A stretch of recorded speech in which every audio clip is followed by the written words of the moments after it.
وَلَقَدْ يَسَّرْنَا الْقُرْآنَ لِلذِّكْرِ فَهَلْ مِن مُّدَّكِرٍ۔ الحمد للہ رب العالمین والصلاة والسلام علی سید الانبیاء والمرسلین، اما بعد فاعوذ باللہ من الشیطان الرجیم، بسم اللہ الرحمن الرحیم۔ وَرَبُّكَ الْغَنِيُّ ذُو الرَّحْمَةِ إِن يَشَاءْ يُذْهِبْكُمْ وَيَسْتَخْلِفْ مِن بَعْدِكُم مَّا يَشَاءُ كَمَا أَنشَأَكُم مِّن ذُرِّيَّةِ قَوْمٍ آخَرِينَ۔ صدق اللہ العظیم۔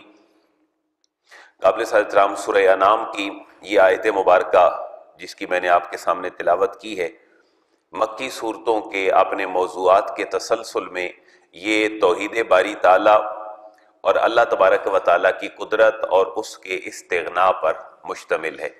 یہ چونکہ صورت مکی ہے اور اپنا مکی مزاج رکھتی ہے، ہم نے مکی مزاج میں سے یہ دیکھا کہ مکی صورتوں میں توحید باری تعالیٰ کی بات ہوتی ہے اور اللہ کے نبی کی رسالت کے دلائل ہوتے ہیں، اور تیسرا بڑا موضوع آخرت کے دلائل ہیں۔ تو آج دو موضوعات اس کے مین ہیں، ایک اللہ تبارک و تعالیٰ کی قدرت اور ایک اس کے رسول کی رسالت کا فریضہ، اور کچھ مشرکین کے احوال کو اللہ بیان فرما رہا ہے، کیونکہ مکی صورتوں کے جو مخاطب تھے وہ اہل مکہ تھے، اور اہل مکہ کفر اور شرک کی بیماری میں مبتلا تھے۔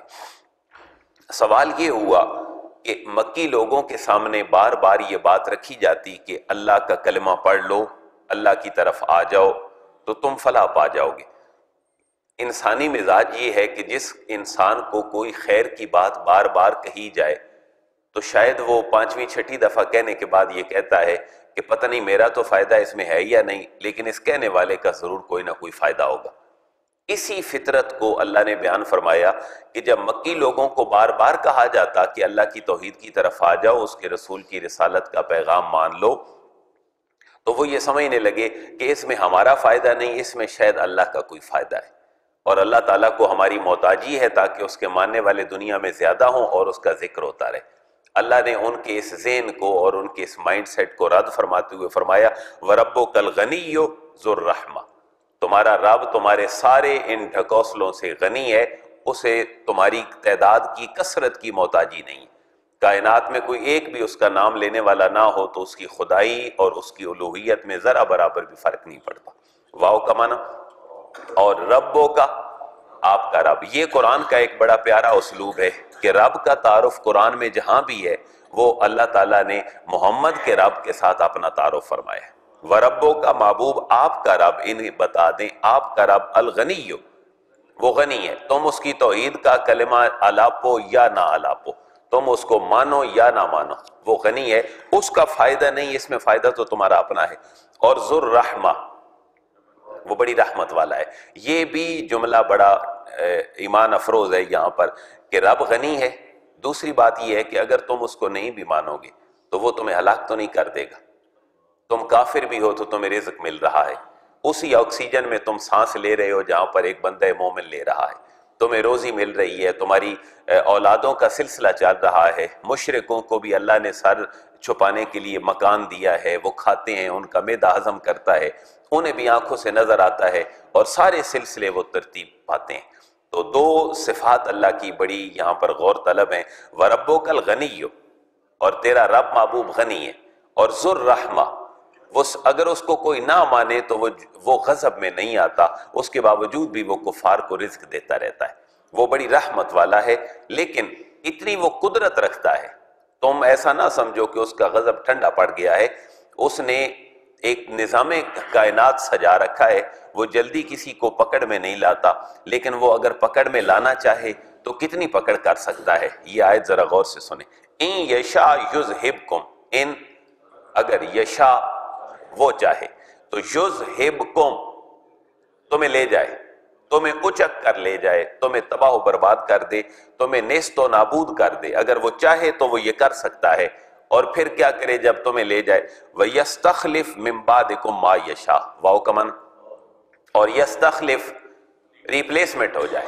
خلیفہ بنا لے، کسی اور کو لے آئے، مِن بَعْدِكُم تمہارے بعد، وہ تمہیں لے جائے تمہارے بعد کسی اور کو لے آئے، مَا يَشَاءُ جسے وہ چاہے۔ اس کی دو صورتیں ہیں. ایک مثال تو اللہ نے دی کما انشأکم من ذریۃ قوم آخرین، جیسے تمہارے آباء و اجداد تھے اور وہ یہ سمجھتے تھے کہ ہمارے بغیر کاروبار دنیا نہیں چل سکتا، ہم اگر اس دنیا میں نہ ہوئے تو کیسے نظام چلے گا، میرا گھر کیسے پلے گا، میرے بچے کیسے بڑے ہوں گے، ان کا گارڈین کون بنے گا، وہ بھی یہ سمجھتے تھے. لیکن وہ جب چلے گئے تو نظام کائنات میں ذرا برابر بھی فرق نہیں آیا، چلتا رہا. تو اللہ نے مثال دی کما انشأکم، کما جس طرح، انشأکم جیسے پیدا کیا اس نے تمہیں، من ذریت قوم آخرین، من سے ذریہ اولاد، قوم آخرین دوسری قوموں، اور دوسری قوم تمہارے دادا پردادا تمہارے فور فادر آباء و اجداد سے، دوسری قوموں سے جیسے تمہیں پیدا کیا اور وہ نہیں رہے تو کل تم نہیں رہو گے اور چلے جاؤ گے، اسی طرح تمہارے بعد کوئی اور آ جائے گا. اس کا اگر سیاسی ہم پہلو لیں تو سیاسی پہلو سے بھی یہ نکلتا ہے کہ اگر اللہ تعالیٰ چاہے تو تمہیں لے جائے اور تمہاری جگہ پہ جس کو چاہے خلیفہ بنا دے. جیسے امت مسلمہ اپنے عروج پہ رہی دور رسالت میں، دور صحابہ اکرام میں، اور پھر بنو امیہ، بنو عباس، پھر بنو عباس کو طے کیا تاتاریوں نے اور ہلاکو خان نے، تو کائنات کا نظام تو چلتا رہا. اللہ نے کام لینا تھا لوگوں سے، لوگوں کو صلاحیت عطا فرما دی.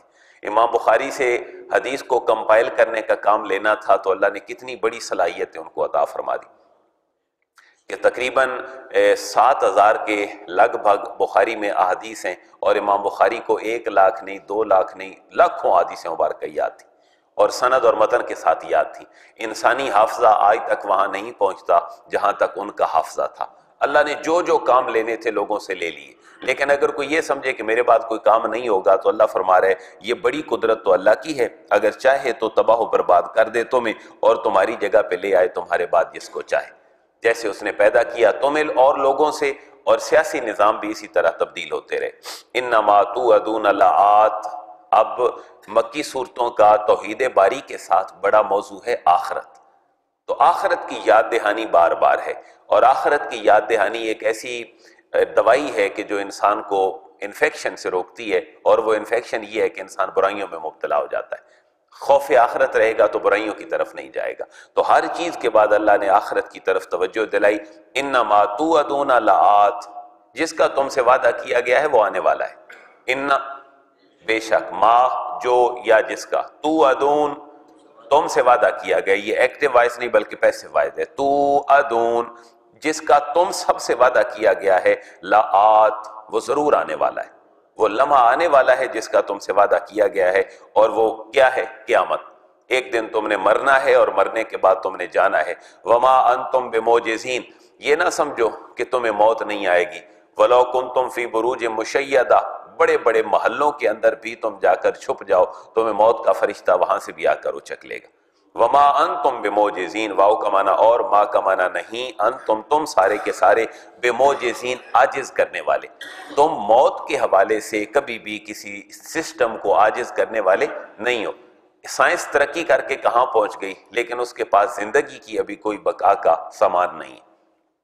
بیماریوں کے علاج دریافت ہو رہے ہیں، لیکن اس نے کوئی ایسا سسٹم ایجاد نہیں کیا کہ جو انسان کو لگا دیا جائے تو وہ ہزاروں برس تک زندہ رہے. اور شاید یہ پاسبل ہی نہیں ہے، کیونکہ زندگی اور موت صرف خالق کائنات کے ہاتھ میں ہے. روبوٹ تک تیار ہو گئے لیکن انسان تیار کرنا اس کے بس کی بات نہیں.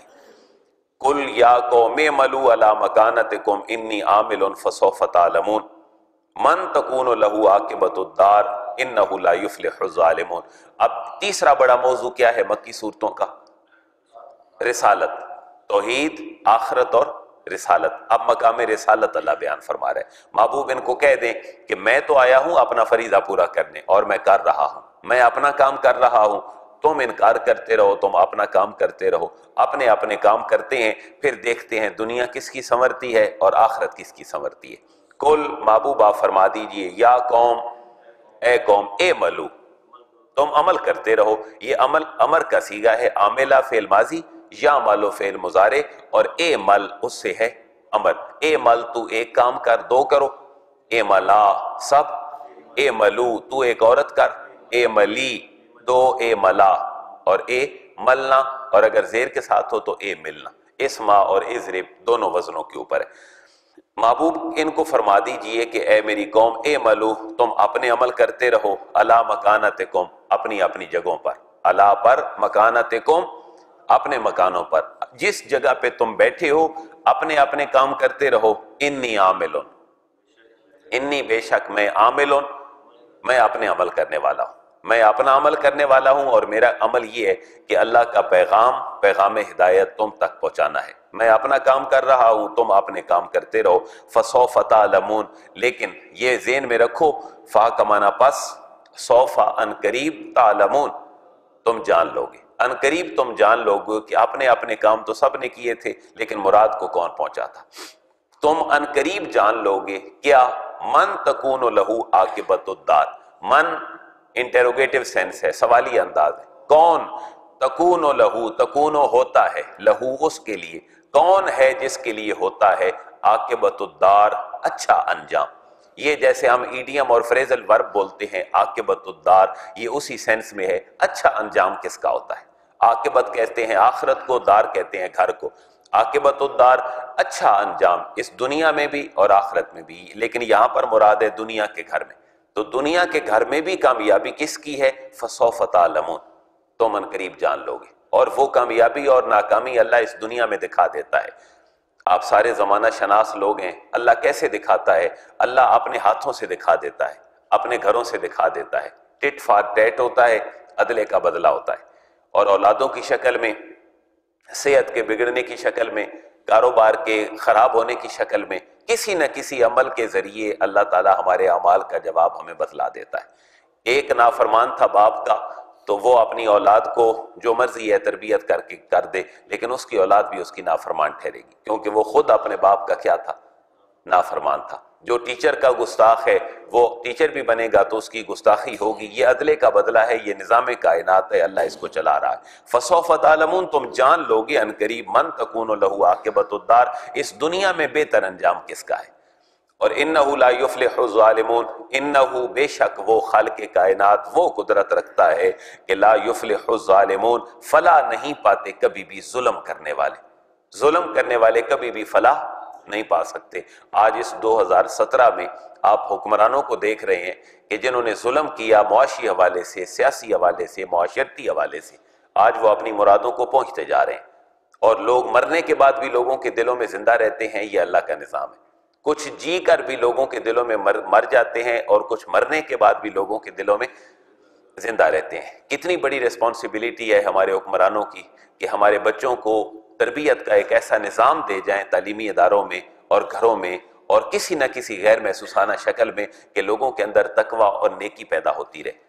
کسی حکمران نے آج تک ایسا نظام نہیں مرتب کیا ہمارے معاشرتی اور فیملی سسٹم میں کہ ہمارے بچوں کی تربیت اعلیٰ انداز میں ہوتی رہے. آپ جس پوش علاقے میں جائیں گے آپ کو آسمان کو چھوتے ہوئے سائن بورڈ ملیں گے کہ جن کے اوپر لیڈیز کھڑی ہیں، وہ موبائل کی شکل میں ایڈورٹیزمنٹ میں موجود ہیں یا کسی نہ کسی اور شکل میں اخبار کے اشتہارات آ رہے ہیں. یعنی ہر سسٹم کے اندر بے حیائی کی پروموشن ہے، لیکن خیر اور جو حق کی بات ہے یا لوگوں کی تربیت کی بات ہے وہ کہیں نہیں ہے. آپ پولیٹیکل ٹاک شو دیکھ لیں ٹی وی کے اوپر، دماغ پھٹنے کو آتا ہے کہ کیا یہی سب سے بڑا مسئلہ تھا اس امت کا؟ یہ بھی تو مسئلہ تھا کہ چوری ہو رہی ہے، اس کے اوپر پروگرام کریں جی چوری کی وجہ کیا ہے اور چوری کیوں ہوتی ہے اور اس پہ قابو کیسے پایا جاتا ہے. بچے بے حیا بن رہے ہیں، ہم ڈیبیٹ تو کریں کہ بچوں کی بے حیائی کی وجہ کیا ہے. یعنی صرف اور صرف ٹی وی کس کے لیے رہ گیا؟ سیاست کے لیے، ٹی وی ٹاک شو کے لیے یا مارننگ شوز کے لیے. یعنی تباہی اور بربادی جہاں انسان کی ہوتی ہے وہ سارے کام ہو رہے ہیں، جہاں خیر کی بات ہے وہاں تو کچھ بھی نہیں ہوتا. ایسے ہے یا نہیں؟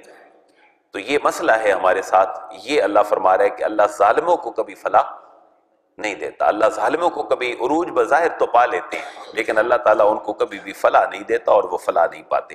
اب مشرکین کا طرز عمل اللہ فرما رہا ہے. مشرکین بھی اپنی موج مستی میں کیا کرتے تھے کہ اپنی فصل کاٹی یا جانور کچھ مختص کیے تو کچھ اللہ کے نام پہ کر لیے، کچھ بتوں کے نام پہ کر لیے. اور وہ بتوں کی پوجا صرف اس لیے کرتے تھے کہ یہ بت ہمیں اللہ کے قریب کرتے ہیں. بتوں کی پوجا اس لیے کرتے تھے، قرآن کے الفاظ ہیں کہ یہ بت ہمیں کس کے قریب کرتے ہیں؟ اللہ کے قریب. جانوروں کی پوجا اس لیے تھی، ان کو مقدس اس لیے سمجھا جاتا تھا کہ ان کی تقدیس کے بعد ہم اللہ کو پالیں گے اور اپنا مال ڈسٹریبیوٹ کر لیتے تھے. جیسے ہم اللہ کے نام پہ کرتے ہیں کہ بارش والی اگر زمین ہے تو وہاں پر ہم نے کیا دینا ہے؟ عشر. اور جو ہماری اپنی زمین ہے جس میں ہم کمپیوٹر یا اپنا تیل اور اپنی لیبر وغیرہ پے کرتے ہیں، اس پہ تھوڑی تعداد میں ہم نے اللہ کے راستے میں صدقہ خیرات کرنا ہے، کیونکہ انسان نے محنت زیادہ کی ہے اور اس کا خرچہ زیادہ ہے۔ تو عشر اور خمس کا تصور ہے، اللہ کی بارگاہ میں مال دینے کا تصور ہے زکوٰۃ کی شکل میں، اور اللہ کو اپنی جانی شکل میں جو ہم زکوٰۃ دیتے ہیں وہ روزے کی شکل میں بھوکا پیاسا رہ کر۔ تو مشرکین یہ کرتے تھے کہ اپنا کچھ مال بتوں کے لیے صرف کر لیتے تھے۔ مثلا ایک کنال جگہ ہے تو ان کا موقف تھا کہ اس سے جو فصل اگے گی وہ اللہ کے نام کی ہے، اور ایک کنال جو جگہ ہے یہاں سے فصل اگے گی تو یہ بتوں کے نام کی ہے، اور اس میں سے 5 مان دونوں کے ہیں، لیکن اگر بتوں کے نام والی فصل زیادہ ہو گئی تو اس سے اللہ کو نہیں دینا، لیکن اگر اللہ والی فصل زیادہ ہو گئی تو اس میں سے جو زائد ہے وہ بتوں کے نام کو دے دینی۔ تو اللہ ان کے اس مائنڈ سیٹ کو بیان فرما رہا ہے، وَجَعَلُوا لِلَّهِ مِمَّا زَرَعَ مِنَ الْحَرْثِ وَالْأَنْعَامِ نَصِيبًا فَقَالُوا هَٰذَا لِلَّهِ بِزُعْمِهِمْ وَهَٰذَا لِشُرَكَائِنَا۔ یہ طویل ہے آیت، اس کو پہلے ترجمہ کر لیں۔ وَجَعَلُوا لِلَّهِ، واو کا معنی، اور جَعَلُوا بنا دیا انہوں نے، لِلَّهِ اللہ کے لیے، انہوں نے بنا رکھا ہے اللہ کے لیے، مِمَّا زَرَعَ من ما، مما اصل میں تھا من ما، من کا معنی سے، ما کا معنی جو، زَرَعَ پیدا فرمانا، اگنا اگانا، وَجَعَلُوا لِلَّهِ مِمَّا زَرَعَ انہوں نے اللہ کے لیے مختص کر دیا جو کچھ اللہ نے اگایا، من الحرث کھیتی میں سے، من کا معنی سے، حرث کا معنی فصل اور کھیتی، اور جو کھیتی اگانے والا ہے اس کو حارث کہتے ہیں، ہل چلانے والا حارث ہے، وہ زمین کو پھاڑتا ہے، اور فصل بھی اب زمین کے سینے کو پھاڑ کے نکلتی ہے، اس وجہ سے اس فصل کو حرث کہا گیا، حارث پھاڑنے والا، من الحرث فصلوں میں سے، والانعام اور مویشیوں میں سے، اسی وجہ سے اس سورت کا نام ہی کیا ہے؟ انعام، چوپائے چار پائے جانور، اسی نام کی وجہ سے اللہ نے سورت کا نام ہی سورہ انعام رکھا۔ وہ من الحرث فصلوں کو جو پیدا فرمایا، والانعام اور مویشیوں سے، نصیبہ حصہ، یعنی جو پیدا اللہ نے کیا ہے اس میں سے حصہ اب وہ بنا رہے ہیں کہ یہ اللہ کا ہے اور یہ ہمارے شریکوں کا ہے۔ فقالوا، بس وہ کہتے کیا ہے کہ ھذا للہ، یہ اللہ کے لیے ہے، بزعمہم ان کے خیال کے مطابق، ان کے خیال کے مطابق، شریعت کی پریسکرائبڈ شکل میں نہیں، ان کے خیال کے مطابق یہ اللہ کے لیے ہے، وَھَذَا لِشُرَكَائِنَا، واو کا معنی اور، ھذا یہ، لِشُرَكَائِنَا یہ ہمارے شریکوں کے لیے ہے، جو ہمارے شریک ہیں، جو اللہ کے ساتھ جن کو ہم شریک ٹھہراتے ہیں، یہ ان کے لیے ہے۔ اب ان کے دو مائنڈ سیٹ تھے کہ اگر بتوں کے نام پہ کچھ زیادتی والی چیز نکل آئی، زیادہ ہو گئی، تو وہ اللہ کو نہیں دینی، اور اللہ کی حصے میں سے اگر کوئی زیادہ ہو گئی تو وہ بتوں کے نام پہ دے دینی ہے۔ تو اس کو یہ اللہ بیان فرما رہا ہے، فما کان لشرکائہم فلا یصل الی اللہ، فا کا معنی پس، ما کا معنی جو، کانا ہو جو حصہ ہو، لشرکائہم ان کے شریکوں کے لیے، تو فلا یصل الی اللہ، فا کا معنی پس، لا یصل نہیں پہنچتا، الی اللہ اللہ کو، وہ اللہ کو نہیں پہنچتا، بھئی یہ اللہ کو نہیں پہنچ سکتا، یہ ہمارے بتوں کا حصہ ہے۔ وَمَا كَانَ لِلَّهِ فَهُوَ يَصِلُ إِلَىٰ شُرَكَائِهِمْ، واو کا معنی، اور ما جو، کانا ہو، للہ اللہ کے لیے، جو اللہ کے نام پہ ہو، تو فَهُوَ يَصِلُ إِلَىٰ شُرَكَائِهِمْ، فا کا معنی پس، ہوا کا معنی وہ، یَصِلُ پہنچ جاتا ہے، إِلَىٰ شُرَكَائِهِمْ ان کے شریکوں کو، کیونکہ ان کے لیے گردن سے زیادہ قریب مکہ تھا، گردن کے زیادہ قریب وہ خلق کائنات کی قدرت نہیں تھی۔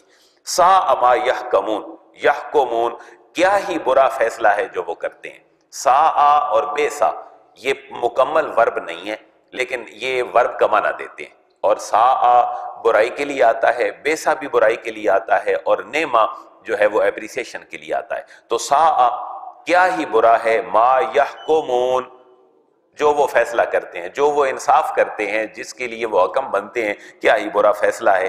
وَكَذَلِكَ زَيَّنَ لِكَثِيرٍ مِّنَ الْمُشْرِكِينَ قَتْلَ أَوْلَادِهِمْ شُرَكَاؤُهُمْ، اب یہ پورا جملہ ہے اور اس کے فعل اور فاعل کے اندر بہت سارا فاصلہ ہے، اس کو سمجھنے کے لیے آپ فعل کو فاعل کے قریب کریں اور فاعل کو فعل کے قریب کریں۔ وَكَذَلِكَ واو کا معنی، اور كَذَلِكَ اسی طرح، زَيَّنَ مزین کر دیا ہے، اسی طرح مزین کر دیا ہے، کس نے؟ وہ اینڈ والا لفظ پڑھیں جی، شرکاءہم ان کے شرکاء نے، ان کے شریکوں نے، جن کو انہوں نے اللہ کا شریک بنا لیا ہے، شرکاءہم ان کے شرکاء نے مزین کر دیا ہے ان کے لیے، لکثیر من المشرکین، لکثیر کثیر لوگوں کے لیے، من المشرکین مشرکوں میں سے کس چیز کو مزین کر دیا ہے؟ قتل اولادہم، قتل کرنے کو، اولادہم اپنی اولادوں کو، اپنی اولادوں کو قتل کرنے کو ان کے شرکاء نے ان کے لیے کیا کر دیا ہے؟ مزین کر دیا کہ اولادوں کو قتل کرنا صرف گلے کو ذبح کرنا نہیں ہوتا، بلکہ نظریاتی طور پر ان کو مار دینا یہ بھی ان کا قتل کرنے کے مترادف ہے۔ اور حضور نے فرمایا کہ میرے جانے کے بعد مجھے اپنی امت پہ شرک کا خوف نہیں ہے۔ اگر خوف ہے تو کس کا ہے؟ دنیا داری میں غرق ہونے کا ہے۔ مجھے اپنی امت پہ میرے جانے کے بعد شرک کا خوف نہیں ہے، مجھے اپنی امت کے دنیا داری میں غرق ہونے کا خوف ہے۔ مثلا زندگی کو اللہ نے تشبیہ دی ہے ایمان سے، اور موت کے ساتھ تشبیہ کس کو دی ہے؟ کفر کو۔ تو اللہ اور اس کے رسول سے دوری کفر ہے، بے شک میں اور آپ کلمہ بھی پڑھیں لا الہ الا اللہ محمد رسول اللہ، اگر میرا بیٹا اور بیٹی اور آپ کا بیٹا اور بیٹی نظریاتی طور پر توحید و رسالت کے ساتھ وابستہ نہیں ہے تو گویا کہ ہم نے فکری طور پر ان کو قتل کر دیا ہے۔ اور ہمیں اس قتل کرنے پہ ابھارا کس نے ہے؟ اس چیز نے جس کی اللہ کے حبیب نے انڈیکیشن فرمائی، اور وہ کیا ہے؟ دنیا داری، رکھ رکھاؤ، آرٹیفیشل زندگی اور بڑی پروفیشنل زندگی 2 + 2 = 4 والی، کہ جس میں ہر چیز جو ہے وہ پریسکرائبڈ ہے سوائے اس بات کے کہ میں اللہ کے ساتھ بھی کو تعلق رکھنا ہے یا اس کے رسول کے ساتھ بھی کو تعلق ہے۔ تو یہ مزین کون کر دیتا ہے؟ کفار اور مشرکین کے لیے تزیین کرتے تھے بت اور ان کے شریک، لیکن بندہ مومن کے لیے کیا مزین کرتی ہے؟ دنیا کے اندر بڑی اٹریکشن ہے، بڑی چارم فل ہے، اور ہیلے بہانے انسان کو بتلا کر نمازیں بھی قضا کروا دیتی ہے۔ تو یہ وہ چیزیں ہیں جو قتل اولاد پہ اکساتی ہیں دنیا داری۔ کوئی بات نہیں، بچہ پڑھ لکھ جائے گا، پروفیشنل بنے گا تو میرا بھی خیال رکھے گا اور سٹیٹس بھی اس کا برقرار رہے گا۔ لیکن اللہ تعالیٰ نے، میں نے پہلے عرض کیا کہ کفر و شرک کو تشبیہ کس سے دی ہے؟ موت سے۔ کفر و شرک کو تشبیہ موت سے ہے، اور ایمان و اسلام کی تشبیہ حیات کے ساتھ ہے۔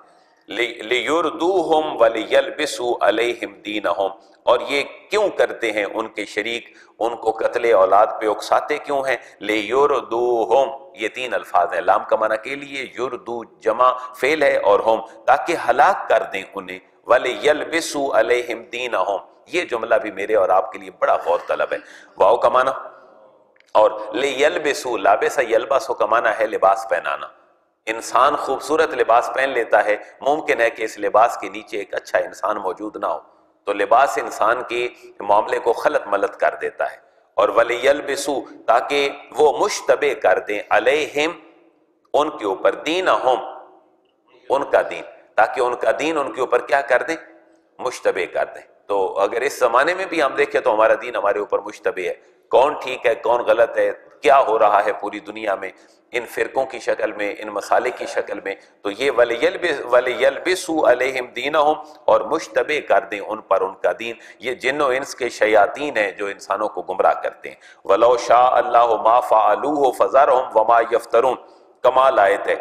اگر اللہ تعالیٰ چاہتا تو ساری کائنات ہی اللہ کو سجدے کرتی، ساری کائنات ہی ٹھیک ہو جاتی، کوئی انسان اپنے اندر برے جذبات بھی نہ رکھتا ہوتا۔ اللہ فرما رہے اگر میں چاہتا تو ایسے ہو جاتا، اگر میں چاہتا تو ایسے ہو جاتا، لیکن میں نہیں ایسا کر رہا، کیونکہ میں نے ایک نظام کائنات ترتیب دیا ہے، میں نے ان کو دل و دماغ دیا ہے، جگر گردہ دیا ہے، یہ دیکھیں یہ سوچیں، ان کو میں نے ٹیلنٹ دے کر دنیا میں بھیجا ہے تاکہ یہ غور و فکر کریں، یہ اپنی صلاحیتوں کے اعتبار سے جانیں اور پہچانیں کہ پوری کائنات کو یوٹیلائز کرتے ہیں اپنے فوائد کے لیے، تو کیا نتیجتاً یہ میری ذات کا اقرار نہیں کر سکتے؟ میں چاہتا تو میں کر دیتا، لیکن محبوب میں نے انہیں چھوڑ دیا ہے ان کی عقل و دانش پہ، محبوب آپ بھی ان کو چھوڑ دیں، پیغام ہدایت پہنچا دیں، پھر قیامت والے دن ان کے ساتھ معاملہ کیا جائے گا۔ وَلَوْ شَاءَ اللَّهُ وَو، اور لو اگر شاء چاہتا، اللہ اللہ اگر اللہ تعالیٰ چاہتا تو ما فعلوہ نہ کرتے، ما نہیں، فعلو یہ کرتے ہو اس معاملے کو، یہ شریکوں والا معاملہ، یہ آدھے جانور اس کے آدھے جانور اس کے، یہ تقسیم اپنے زوم کے مطابق یہ بالکل بھی نہ کرتے، یہ شرک بھی نہ کرتے، یہ کفر بھی نہ کرتے اگر اللہ تعالیٰ چاہتا تو۔ لیکن اللہ نے کیوں نہیں کیا؟ کیونکہ اللہ فرما رہا ہے کہ میرے نظام حیات کے مطابق یہ میرے قریب آئیں، جو نیچرل اور قدرتی نظام ہے دنیا کا، اس کے بعد اس کو دیکھ کر یہ میری طرف لوٹ کر آئیں۔ فَذَرْهُمْ، فا کا معنی بس، ذَرْهُمْ ان کو چھوڑ دیں محبوب، وما یفترون اور جس کو یہ جو یہ افتراء بازی کرتے ہیں، جو یہ جھوٹ باندھتے ہیں کہ آدھا اللہ کے نام کا، آدھا جانوروں کے نام کا، آدھا بتوں کے نام کا، محبوب جو کچھ یہ کرتے ہیں آپ ان کو بھی چھوڑ دیں، اور جو یہ بہتان باندھتے ہیں ان بہتانوں کو بھی آپ چھوڑ دیں، پیغام ہدایت ان تک پہنچا دیں، اور اس کے بعد مرنے کے بعد یہ ہمارے پاس آئیں گے، ہم انہیں ایک ایک چیز کا بدلہ دیں گے۔ آگے جو آیاتیں مبارکہ شروع ہو رہی ہیں وہ بھی مشرکین کی اسی تقسیم کے اوپر ہیں، اور اس کے بعد اللہ تعالیٰ کی توحید کا بیان ہے۔ اور یہ قرآن کا پیارا اسلوب ہے 30 کے 30 پاروں میں کہ کسی کے غلط موقف کو پہلے رد کیا جاتا ہے اور اس کے بعد ٹھیک بہتر طریقے سے بیان کیا جاتا ہے۔ یہ پورے قرآن کا اسلوب ہے قرآن کو سمجھنے کے لیے۔ تو میرے اور آپ کی زندگیوں میں بھی قرآنی مزاج ہونا چاہیے۔ تو اس کا طریقہ کار یہ ہو کہ ہم فٹ سے جو ہے وہ کسی کے اوپر چڑھ جاتے ہیں اور بڑی تنقید کے ساتھ اس کے معاملات کو جھنجھوڑ کے رکھ دیتے ہیں۔ پیارا اسلوب یہ ہے کہ پہلے اس کے غلط موقف کو دلائل کے ساتھ رد کیا جائے۔ یہ میری اور آپ کی گفتگو میں تربیت کے اندر یہ بات ہونی چاہیے کہ دلیل کے ساتھ پہلے کسی کے موقف کو رد کیا جائے۔ نہیں بھئی آپ نہیں کچھ جو کہہ رہے ہیں غلط کہہ رہے ہیں، یہ نہیں، جو کہہ رہا ہے اس کی سن کے اس کو بڑے ٹھنڈے دماغ سے اور طریقے سے اس کو رد کیا جائے، اور پھر کمال طریقے سے اپنے موقف کو سامنے رکھا جائے، اور فیصلہ پھر اس پہ چھوڑ دیا جائے کہ جو غلط ہے وہ اللہ کے ہاں سے خود اپنا اجر پالے گا۔ اللہ تعالیٰ قرآن کے مزاج کو ہمیں سمجھنے کی توفیق نصیب فرمائے۔